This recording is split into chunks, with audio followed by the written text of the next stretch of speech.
Hey guys, this is Aradhana Chaurasia and welcome back to this educational channel the लर्नोपीडिया।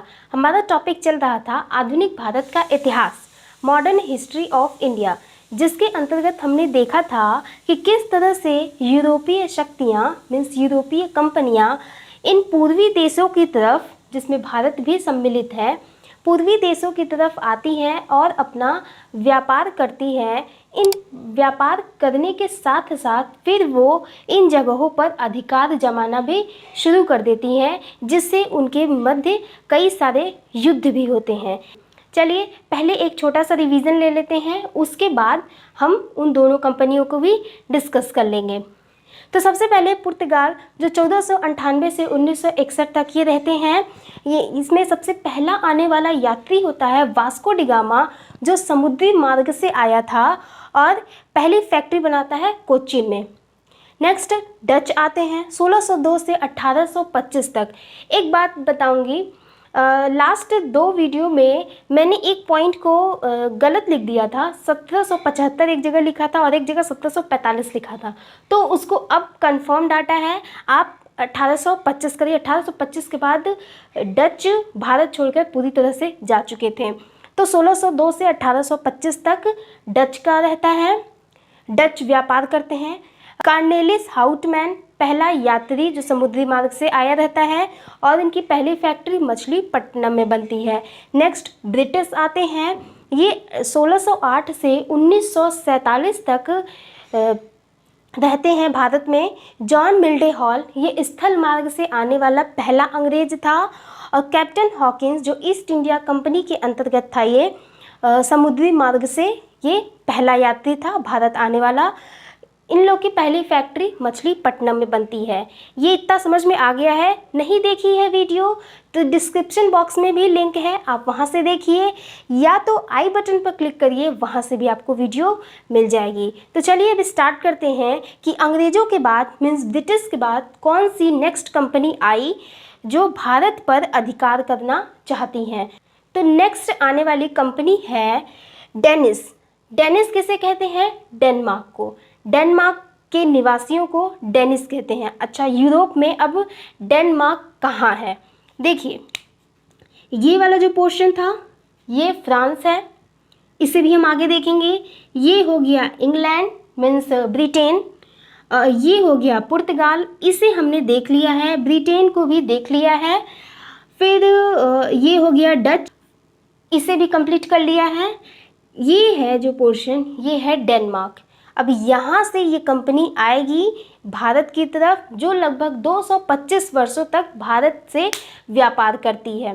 अब देखिए 1616 में ये कंपनी भारत आती है। इसमें ज़्यादा पॉइंट नहीं है डेनमार्क से रटने वाला, डेनमार्क कहें या डेनिस कहें, डेनमार्क से रटने वाला ज़्यादा पॉइंट नहीं है, बस 4-5 पॉइंट है, बस उसे ही आप रट लीजिएगा। 1616 में ये भारत आते हैं। 1620 में त्रावणकोर में इनकी पहली फैक्ट्री लगती है। त्रावणकोर कहाँ है? यह जो पोर्शन है कहाँ पे? ये मालाबार तट है, यहाँ पर है त्रावणकोर। अगर ये वाला मैप यहाँ नीचे का पोर्शन नहीं दिख रहा होगा तो यहाँ पे शो कर दिए हैं। इस पूरे इंडिया को यहाँ पर एक बड़े से रूप में बनाया है, जिससे यहाँ पे समझने में आसानी होगी। इसके बाद 1676 में सेरामपुर में इनकी दूसरी फैक्ट्री लगती है। सेरामपुर कहाँ है? तो सेरामपुर ये बंगाल में पड़ता है। क्लियर? दूसरी फैक्ट्री बनती है और 1845 में भारत से इनका पतन हो जाता है। मीन्स यहाँ यूरोप में युद्ध चल रहे हैं, बहुत सारे युद्ध उस समय यूरोप में चल रहे हैं, जिसके कारण डेनमार्क वहाँ पे हार जाता है और अंग्रेज़ों से संधि हो जाती है कि भारत छोड़कर वो चले जाएं, डेनमार्क भारत छोड़कर चले जाएं। तो वो भारत छोड़कर चले जाते हैं, अंग्रेज़ों को अपनी सारी संपत्ति वहाँ से बेच देते हैं। तो इस तरह से 1845 तक ये भारत में रहते हैं। इसके बाद अपनी संपत्ति अंग्रेज़ों को बेचते हैं और फिर चले जाते हैं। लगभग 225 वर्षों तक ये भारत में रहते हैं। क्लियर है? इनसे ज़्यादा पॉइंट नहीं है, बस इतना पूछ सकता है कि इनकी पहली फैक्ट्री कहाँ लगी थी, तो त्रावणकोर में, दूसरी फैक्ट्री सेरामपुर में। बस इससे ज़्यादा क्वेश्चन नहीं आते हैं। इसके बाद फ्रांसीसी। अच्छा, अब फ्रांस कहाँ पर है? मैंने बताया फ्रांस यहाँ पर है, ये भी एक यूरोपियन कंट्री है, जितने हैं सारे के सारे यूरोप से ही आते हैं। तो फ्रांस एक यूरोपियन कंट्री है। देखिए जितने मैंने बताया 5 कंपनियां बताई, पहला पुर्तगाल, दूसरा डच, तीसरा ब्रिटिश, चौथा डेनमार्क मीन्स डेनिस, पांचवा फ्रांसीसी, जिसमें से सबसे ज़्यादा इम्पॉर्टेंट है अंग्रेज मीन्स ब्रिटिश और फ्रांसीसी। तो नेक्स्ट फ्रांसीसी पूर्व की तरफ आने वाले सबसे अंतिम देश होगा। क्लियर। यहाँ पे भी कंपनी बनेगी, व्यापारी आएंगे, व्यापार करेंगे, फिर धीरे धीरे इनकी भी इच्छाएं बढ़ने लगती है। तो देखिए सबसे पहले 1664 में फ्रेंच ईस्ट इंडिया कंपनी का गठन होता है। अब देखिए कैसे होता है। 1664 में लुई 14 जो फ्रांस के राजा रहते हैं और उनका मंत्री कार्लबर्ट, ये दोनों फ्रांस के सरकार के पास जाते हैं और कहते हैं हम पूर्वी देशों के साथ व्यापार करना चाहते हैं। सरकार वहाँ की मंजूरी दे देती है और पूर्णतः सरकारी कंपनी बन जाती है जिसका नाम रहता है कंपनी द इंडिस ओरिएंटलेस, जिसे हम इजी लैंग्वेज में कहते हैं फ्रेंच ईस्ट इंडिया कंपनी। अब कंपनी से व्यापारी वर्ग चलेंगे। पहला प्रयास करते हैं कहाँ है फ्रेंड, ये ऐसे ऐसे आते हैं, वो आते हैं मेडागास्कर। ये जो आइलैंड है ये है मेडागास्कर। यहाँ पर अपना पहले प्रयास में ही उपनिवेश खोलना चाहते हैं, मीन्स फैक्ट्री खोलना चाहते हैं, जिसमें वो असफल हो जाते हैं, फिर ये वापस चले जाते हैं। नेक्स्ट 1667 में फिर ये दूसरा प्रयास करते हैं जिसका नेतृत्व करता है फ्रैंको कैरो। ये भारत आता है, इसी रास्ते से होते हुए भारत में सीधा सूरत पहुंचता है। सूरत पहुंचने पर जैसे देखिए 1667 में द्वितीय प्रयास के लिए फ्रैंको कैरो नेतृत्व में वो भारत पहुँचे। 1668 में ये भारत पहुंचते हैं, मीन्स 67 में ये चलते हैं और 68 में भारत पहुंचेंगे और सूरत में पहली कोठी भी इनकी खुल जाती है। कोठी कहें, फैक्ट्री कहें, बस्ती कहें, कुछ भी कहिए, तो पहली फैक्ट्री इनकी सूरत में खुल जाती है। यहाँ पर है सूरत, ये वाला सूरत, तो पहली फैक्ट्री यहाँ पे खुल जाती है। अब आप देख रहे हैं जितने भी आ रहे हैं सब के सब सूरत भर ही धावा बोलते हैं। क्लियर इतना। इसके बाद 1669 में मसूलीपट्टन में इनकी दूसरी कोठी खुल जाती है। मसूलीपट्टन कहाँ गया, यहाँ यनम है, यहाँ पर है मसूलीपट्टन। दूसरी कोठी इनकी खुल जाती है। अच्छा देखिए अब एक चीज़, 1668 में इनकी पहली कोठी सूरत में खुली, दूसरी कोठी 1669 मसूलीपट्टन में, और मसूलीपट्टन के ही पास मद्रास में सेंट थॉमस चर्च रहता है। अब क्या करते हैं, ये सेंट थॉमस चर्च को छीन लेते हैं। उस समय गोलकुंडा का शासक रहता है, सेंट थॉमस चर्च छीन लेते हैं और फिर 1672 में गोलकुंडा शासक से युद्ध हो जाता है। अच्छा क्यों युद्ध होता है, देखता है गोलकुंडा शासक कि मेरे ही एरिया में रह रहे हैं और मुझे को आंख दिखा रहे हैं, मीन्स इसी एरिया में मछलीपट्टनम में अपनी फैक्ट्री खोली। फिर उसके बाद अब ये मनमानी करें, सेंट थॉमस को छीन लिया और यहीं पर अब वो अधिकार भी जमाना शुरू कर दे रहे हैं। तो गोलकुंडा का शासक किसी बात पे नाराज हो जाता है और युद्ध होता है। इसी बीच गोलकुंडा शासक डचों का साथ पाकर, मीन्स डच और गोलकुंडा दोनों मिलकर इन फ्रांसीसियों से युद्ध करते हैं, जिसमें डचों की जीत होती है और सेंट थॉमस चर्च डचों को मिल जाता है। अभी ये किसके पास है, डच के पास है। इतना समझ में आया। आगे चलते हैं।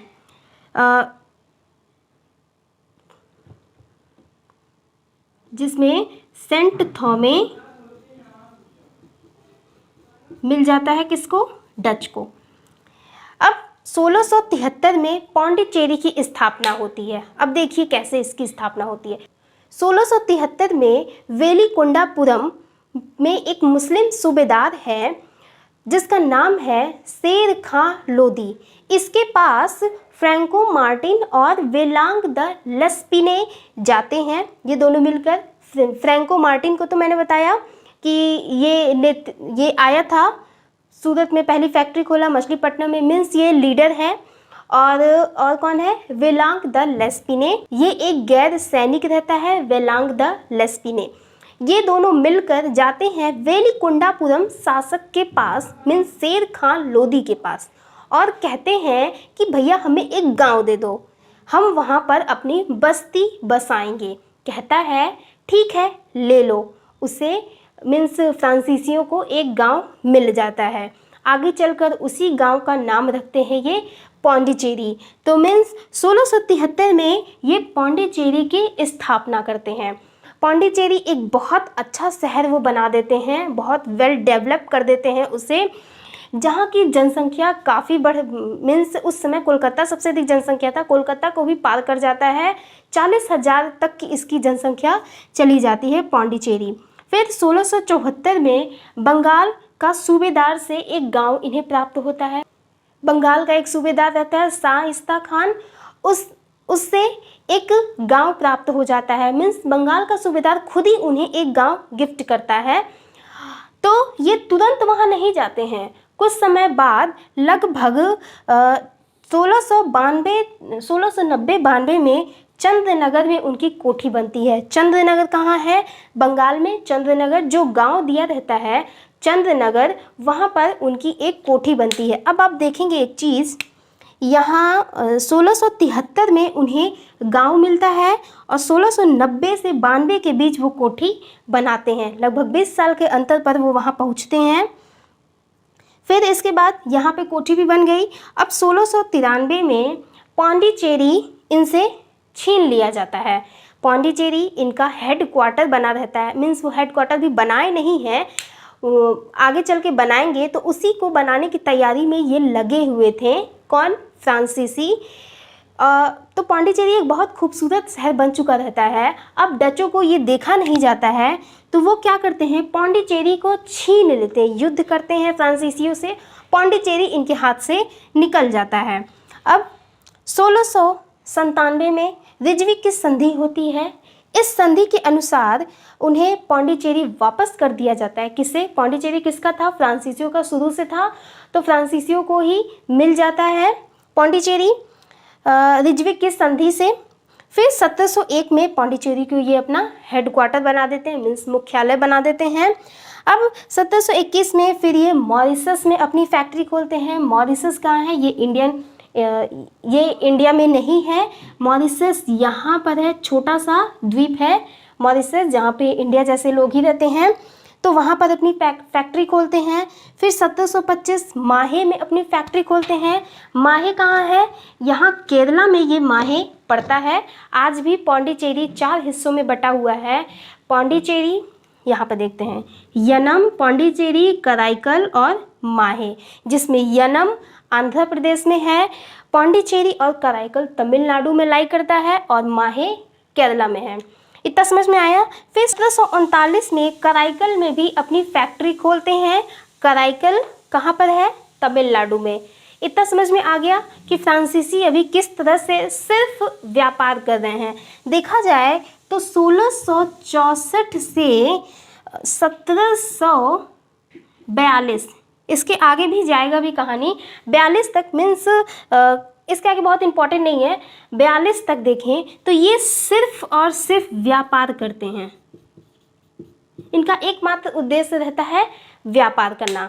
इसके बाद अब नया गवर्नर आएगा डुप्ले, वहाँ से अब इनकी नीतियाँ बदलने लगती हैं। अब जो बताने जा रहे हैं वो बहुत इम्पॉर्टेंट है, अक्सर एग्ज़ाम में पूछा जाता है इससे क्वेश्चन।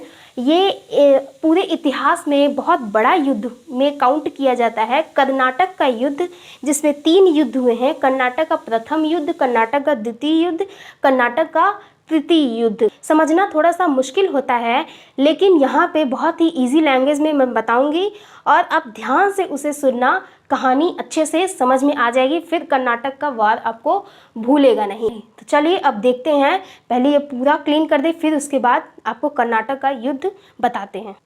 अब देखते हैं कर्नाटक का युद्ध, जिसमें 3 युद्ध होते हैं जो इतिहास में काफ़ी फेमस हैं और इनका अक्सर एग्ज़ाम में क्वेश्चन भी आता है, लेकिन इसे समझने में थोड़ी सी दिक्कत होती है लोगों को। मैं यहाँ पे बहुत ही ईजी तरीके से कहानी के रूप में सुनाऊंगी, आपको समझ में आ जाएगा। बस ज़रूरत है आप ध्यान से सुनिए, कुछ भी स्किप मत करिएगा, वरना कहानी वहीं से गायब हो जाएगी, फिर कहेंगे समझ में नहीं आया। तो ध्यान से सुनिएगा बिना स्किप किए। देखिए, कर्नाटक में 3 युद्ध होते हैं, पहला युद्ध, दूसरा युद्ध और तीसरा युद्ध। तीनों के अलग अलग रीज़न भी होते हैं, जिसमें हम पहला युद्ध पहले देखेंगे। इसकी शुरुआत होती है 1742 से, जब फ्रांस से गवर्नर बनकर आता है डुप्ले। ये भारत आया, गवर्नर, फ्रांसीसी गवर्नर बनकर भारत आता है। ये देखता है कि भारत में सिर्फ व्यापार ना करके अगर हम शासन भी करना चाहें तो कर सकते हैं, अगर हम थोड़ी सी मेहनत कर दें तो। अब इसकी यही साम्राज्य विस्तार की नीति आगे चलकर फ्रांसीसियों के पतन का कारण भी बनती है। ये क्या करता है, अब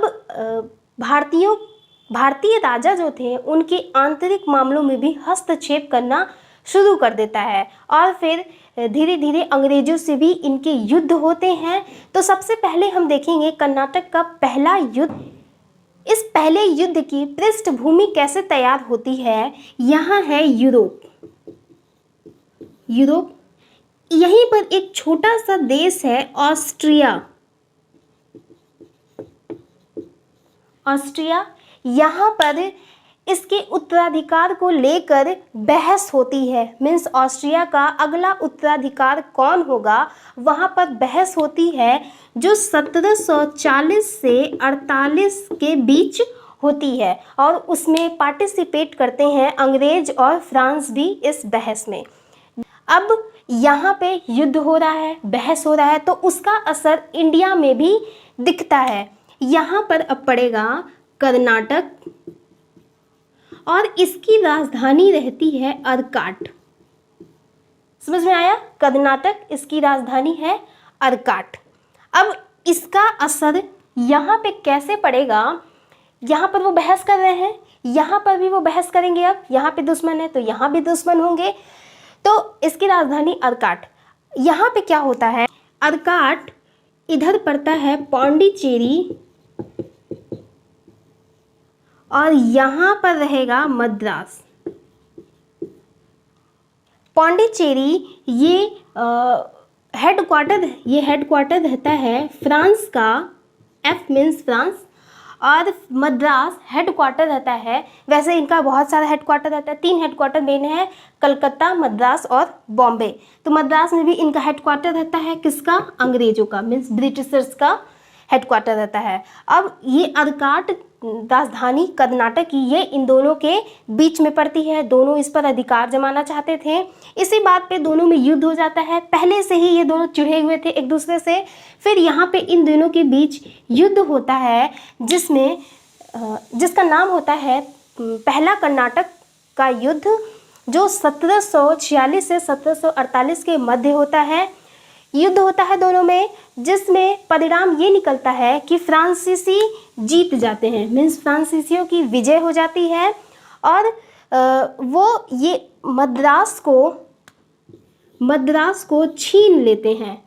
कौन, फ्रांसीसी मद्रास को छीन लेंगे। उस समय ब्रिटिश के पास था, हेडक्वार्टर था, छीन लेते हैं। फिर संधि होती है, कौन सी, एक्स-ला-सैपल की संधि, जिसमें फिर ये फ्रांसीसी मद्रास को वापस कर देते हैं ब्रिटिशों को। मीन्स अभी यहाँ पे कुछ भी नहीं बिगड़ा है, युद्ध हुआ, छीन लिया, फिर वापस कर दिया, अभी यहाँ पे सब कुछ सही चल रहा है। यहाँ पे पौंडीचेरी मीन्स फ्रांसीसी यहाँ पे जीते हैं। तो डुप्ले जिसका नेतृत्व कर रहा था, अब उसकी महत्वाकांक्षाएं बढ़ जाती हैं। अब यही महत्वाकांक्षा बढ़ेगी तभी उसका धीरे धीरे पतन होगा। कहते हैं ना, जितना मिले उतने में संतोष करो। ज़्यादा पाने की जहाँ चाह होती है, वहाँ पे जो हमारे पास है वो भी हमसे छिन जाता है। तो बस वही होता है यहाँ पर भी। डुप्ले अब वो चाहता है कि हम और युद्ध करेंगे और हम राज्यों को जीत लेंगे, अंग्रेज हमसे हार सकते हैं। ये नीति को अपनाते हुए वे आगे देखता है कि ऐसा कौन सा राज्य है जहाँ पर हम आंतरिक हस्तक्षेप कर वहाँ पे अधिकार जमा सकते हैं। तो ये पहुँचता है हैदराबाद। एक तरफ है हैदराबाद, एक तरफ है कर्नाटक। ये एक राज्य है, इधर ये दूसरा राज्य। समझ में आया? हैदराबाद में निज़ाम होते थे और कर्नाटक में नवाब होते थे। हैदराबाद के निज़ाम आसफ जाह की मृत्यु हो जाती है। आसफ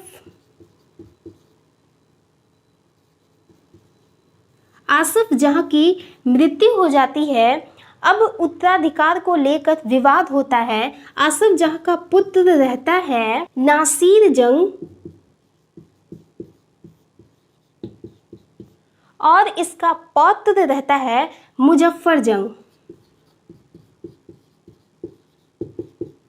ये क्या है? ये पुत्र है और ये है पौत्र। समझ में आ रहा है? आसफ जहाँ की मृत्यु हुई, इसका पुत्र नासिर जंग और इसका पौत्र मुजफ्फर जंग। इतना समझ में आया? अब कर्नाटक चलते हैं।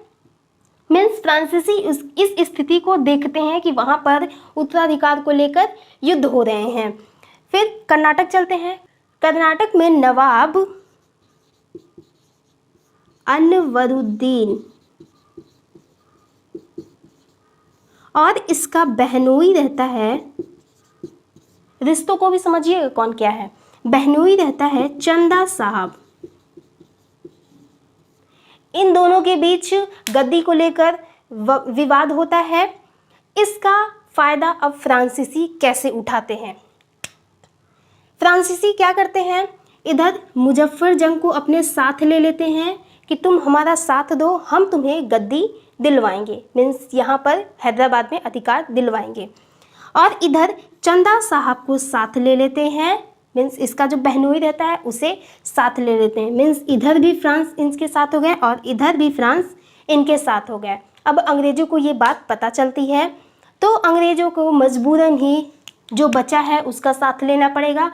इधर नासिर जंग और इधर अनवरुद्दीन। इतना समझ में आया? अब इस तरह से ये एक गुट बन चुका है। अब यहीं पर 1749 में युद्ध होता है। युद्ध हुआ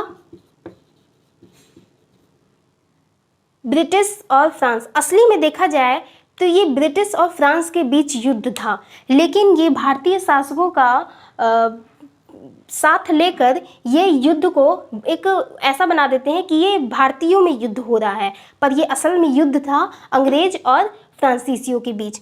तो 1749 में ये युद्ध होता है जिसमें कौन मरता है? ये अनवरुद्दीन, ये मारा जाता है। अनवरुद्दीन मरा, बचा चंदा साहब। इसके कौन साथ है? फ्रांसीसी चंदा साहब के साथ है। तो ये ऑलरेडी वहाँ का शासक बन जाता है। कौन? चंदा साहब, जो फ्रांस के साथ में था। ये समझ में आया? और अनवरुद्दीन तो मारा गया, लेकिन इसका पुत्र मोहम्मद अली युद्ध भूमि से ही भागा रहता है और शरण लिया रहता है त्रिचनापल्ली में। त्रिचनापल्ली कहाँ है? जैसे ये है इंडिया का मैप, लास्ट में केरला में पड़ेगा त्रिचनापल्ली। समझ में आया? वहाँ पे ये भाग चुका रहता है। अभी फ्रांसीसियों को पता नहीं है कि अनवरुद्दीन का पुत्र मोहम्मद अली ये भागा हुआ है। अब जब पता चलता है तो उन्हें डर रहता है कि कहीं वो फिर से अपनी शक्तियों को बढ़ाकर वापस कर्नाटक में युद्ध की तैयारी न करवा दे। ऐसा उन्हें डर रहता है, फ्रांसीसियों को भी और चंदा साहब को भी। तो ये सब मिल करके पहुँचते हैं त्रिचनापल्ली।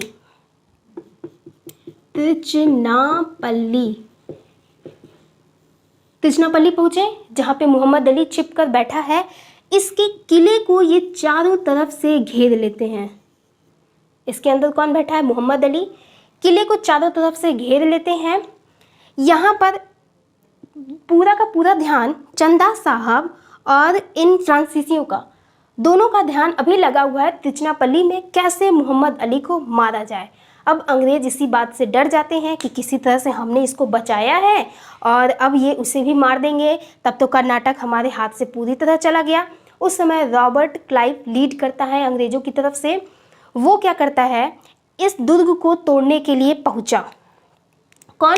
रॉबर्ट क्लाइव अपनी सेना के साथ आए, दुर्ग को तोड़ने के लिए पहुंचा, लेकिन वो हार जाता है, तोड़ नहीं पाता है। अब क्या करना होगा, तो एक प्लान रचता है, मीन्स षड्यंत्र रचता है कि सीधा हम कर्नाटक में ही क्यों ना चले जाएं। मीन्स ब्रिटिश सीधा कर्नाटक की तरफ ही आ गए। कर्नाटक की राजधानी अर्काट में वो धावा बोल देते हैं और कर्नाटक को अपने अंडर में ले लेते हैं। यहाँ पे क्योंकि इस समय कोई है नहीं, चंदा साहब भी यहाँ निकल गए हैं, चंदा साहब भी यहाँ निकल गए हैं और फ्रांसीसी भी यहाँ निकल गए हैं। कर्नाटक खाली पड़ा है। इतने पागल थे सब फ्रांसीसी कि कर्नाटक के गद्दी के लिए ही लड़ रहे थे और उसे ही अकेला छोड़कर सबके सब तिरुचिरापल्ली में जाके उस मोहम्मद अली को ढूंढ रहे हैं। तो ये एक मूर्खता वाली काम किए थे। तो इस तरह से अंग्रेज कर्नाटक को वापस ले लेते हैं, मीन्स वापस क्या, छीन लेते हैं कर्नाटक पर इनका अधिकार। अब यहाँ पर डुप्ले है। इस तरह से अंग्रेज कर्नाटक में भी बैठे हुए हैं। फिर 1752 में स्ट्रिंगर लॉरेंस के नेतृत्व में अंग्रेजी सेना इस तिरुचिरापल्ली को भी बचा लेती है। मीन्स अब फ्रांसीसी यहाँ से भी गायब, यहाँ से भी गायब फ्रांसीसी, ये फ्रांसीसी गायब, चंदा साहब भी गायब। तो अब कर्नाटक जो है पूरी तरह से अंग्रेज़ों के पास में आ जाता है। तिरुचिरापल्ली को भी बचा ही लेते हैं, मीन्स मोहम्मद अली भी बच जाता है। फिर डुप्ले क्लाइव के पास आता है और आत्मसमर्पण कर देता है। और जो तिरुचिरापल्ली में जो हानि हुई थी, फ्रांसीसियों ने जो हानि किया था, जो युद्ध हुआ था, वहाँ का जिम्मेदार फ्रांसीसी अधिकारी पूरा का पूरा जिम्मेदार ठहरा देते हैं डुप्ले को। अब ये डुप्ले बहुत शर्मिंदा होता है, बहुत उसे शर्म आती है कि उसने क्या किया। फिर फ्रांसीसी सरकार डुप्ले को वापस बुला लेती है। अब डुप्ले चला गया। फिर उसके बाद अब आता है 1754 में। 1754 में गवर्नर बनकर आएगा गोडाहू। गोडाहू ये गवर्नर बनकर आता है, नेक्स्ट गवर्नर। फिर संधि होती है 1755 में, संधि होगी। इस संधि में फ्रेंच और अंग्रेज के बीच संधि होती है। इसे पौंडीचेरी का संधि कहते हैं। पौंडीचेरी संधि के साथ ही इस युद्ध का समापन होता है। पहला वाला युद्ध समापन हुआ था एक्सला सैपल की संधि से और दूसरा युद्ध समापन हुआ पौंडीचेरी की संधि से। तो ये दो युद्ध समझ में आए। अब तीसरा युद्ध हम देखेंगे, कर्नाटक का थर्ड वार। सेकेंड वार कब हुआ था? 1749 से 54 के बीच हुआ था। और अब तीसरा युद्ध देखेंगे जो होगा 1754 से 1763 तक। सही है ना? 54 नहीं 56, ईयर में बड़ी कन्फ्यूज़न होती है। 1756 से 1763 तक तीसरा युद्ध चलेगा। अब उसकी कहानी को समझते हैं। सेकंड वाला कन्फ्यूजिंग था थोड़ा सा, लेकिन बहुत ज़्यादा टफ नहीं है, समझ में आ जाएगा। एक बार मैंने बताया, वीडियो को 2 बार आप देखिएगा, रिपीट कर दीजिएगा, समझ में आ जाएगा। तीसरा युद्ध अब हम देखेंगे कर्नाटक का, जो 1756 से 63 तक होता है। तीसरा युद्ध भी थोड़ा सा कन्फ्यूजिंग है, देखना तो पड़ेगा ही। अब कन्फ्यूजिंग हो चाहे कुछ भी हो, पढ़ना तो पड़ेगा। एग्ज़ाम में आता है तो एग्ज़ाम में जो भी आएगा, चाहे टफ हो चाहे इजी हो, हर चीज़ें पढ़नी पड़ेंगी अगर पास होना है तो। अब देखते हैं यहाँ पे क्या होगा। 1756 में गवर्नर बनकर आता है फ्रांसीसी गवर्नर काउंट डी लाली। लाली गवर्नर बनकर आया भारत। आते आते ही ये फोर्ट डेविड को जीत लेता है, जो अंग्रेजों द्वारा बनाया गया रहता है फोर्ट डेविड। फोर्ट डेविड ये एक चर्च रहता है, केरला में है। उसे जीत लेता है और देखता है कि तंजौर जिला, वहाँ पर 56 लाख का बकाया है।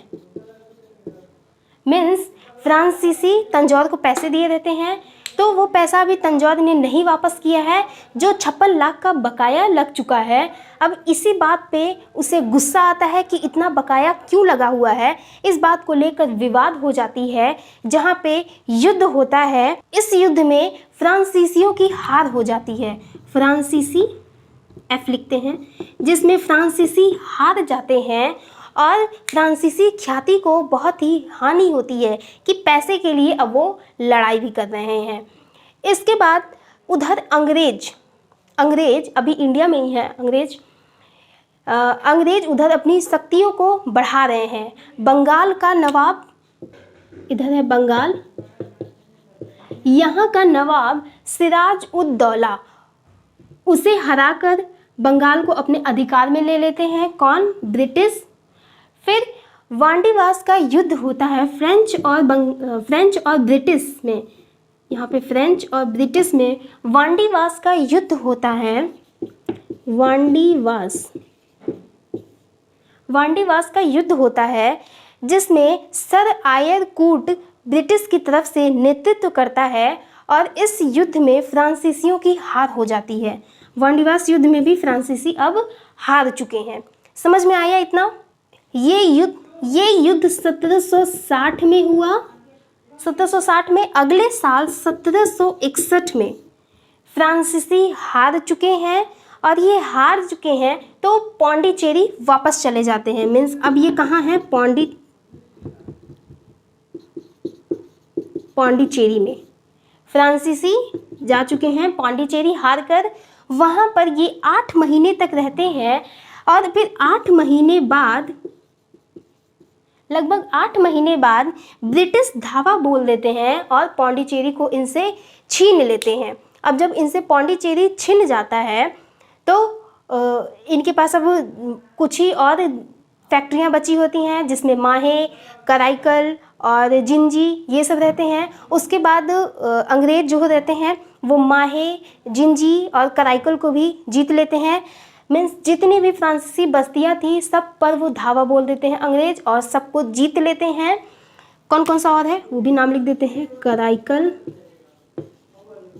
माहे, जिंजी और पौंडीचेरी तो छीन ही लिया। तो ये सारी चीज़ें अंग्रेज अब इनसे छीन लेते हैं, ब्रिटिशों के हाथ में आ जाता है। फ्रांस के पास कुछ नहीं बचता है। फ्रांसीसी अब वहीं पे समर्पण फिर करेंगे। फिर 1763 में, 61 के बाद 1763 में इस युद्ध का अंत होता है, जिसके अंतर्गत फ्रांसीसियों के पास एक ऑप्शन दिया जाता है, या तो आप किलेबंदी करना छोड़ दो या तो आप हमारा देश छोड़कर चले जाओ। तो वो एक ऑप्शन अपनाते हैं कि हम देश छोड़कर वापस चले जाएंगे। अब वो यहाँ पे नहीं रहेंगे, यहाँ से व्यापार नहीं करेंगे। तो इस तरह से इस युद्ध का समापन होता है 1763 में, जो अंग्रेज़ों के हित में होता है। अब पहले युद्ध में फ्रांसीसी जीते, दूसरे युद्ध में अंग्रेज जीते, तीसरे युद्ध में भी अंग्रेज़ों की जीत होती है। अब इस तरह से अंग्रेज जितनी भी कंपनियां आई सबको वो भगा चुके हैं। बचता है तो सिर्फ और सिर्फ अब अंग्रेज। पहले उन्होंने क्या किया? पुर्तगाल को हराया, फिर इसके बाद आया था डच, इसको भी हराया। फिर ब्रिटिश आते हैं, ब्रिटिश तो हरा ही रहे हैं। इसके बाद आया था डेनमार्क, इसको भी हराया, मीन्स डेनिस। और इसके बाद फ्रेंच आते हैं, इन्हें भी ये हरा देते हैं। और अब फ्रांस नहीं, ब्रिटिश अब पूरी तरह से भारत में है। अब इन्हें जो युद्ध करना है, जो भी अब अधिकार करना है, वो अब सिर्फ और सिर्फ भारतीय शासकों से सामना करना है या उनसे युद्ध करना है। बाकी अब जितनी भी बाहर की कंपनियां आई उन सबको इन्होंने भगा दिया। अब इसके बाद हम नेक्स्ट वीडियो में यही सब डिस्कस करेंगे कि ब्रिटिश किस तरह से भारतीय शासकों के साथ युद्ध करते हैं और फिर उन्हें हराते हैं, कुछ को मार देते हैं, कुछ पर झूठा इल्ज़ाम लगा देते हैं। तो इस तरह से हड़प नीति वो अपनाते हैं, बहुत सारी नीतियों का प्रयोग करते हैं भारतीय शासकों के साथ। और फिर धीरे धीरे एक समय ऐसा आएगा कि पूरे भारत पर ब्रिटिशों का राज होगा। तो कहानी अभी आगे कंटिन्यू होगी। मीन्स ये वाला जो एक भाग है अभी कहानी का वो हमने पूरा किया। ये एक बहुत छोटा सा भाग है, अभी इसके आगे बहुत बड़ा भाग पढ़ना बाकी है। मिलेंगे फिर नेक्स्ट वीडियो में, तब तक के लिए अपना ध्यान रखिए एंड बाय बाय।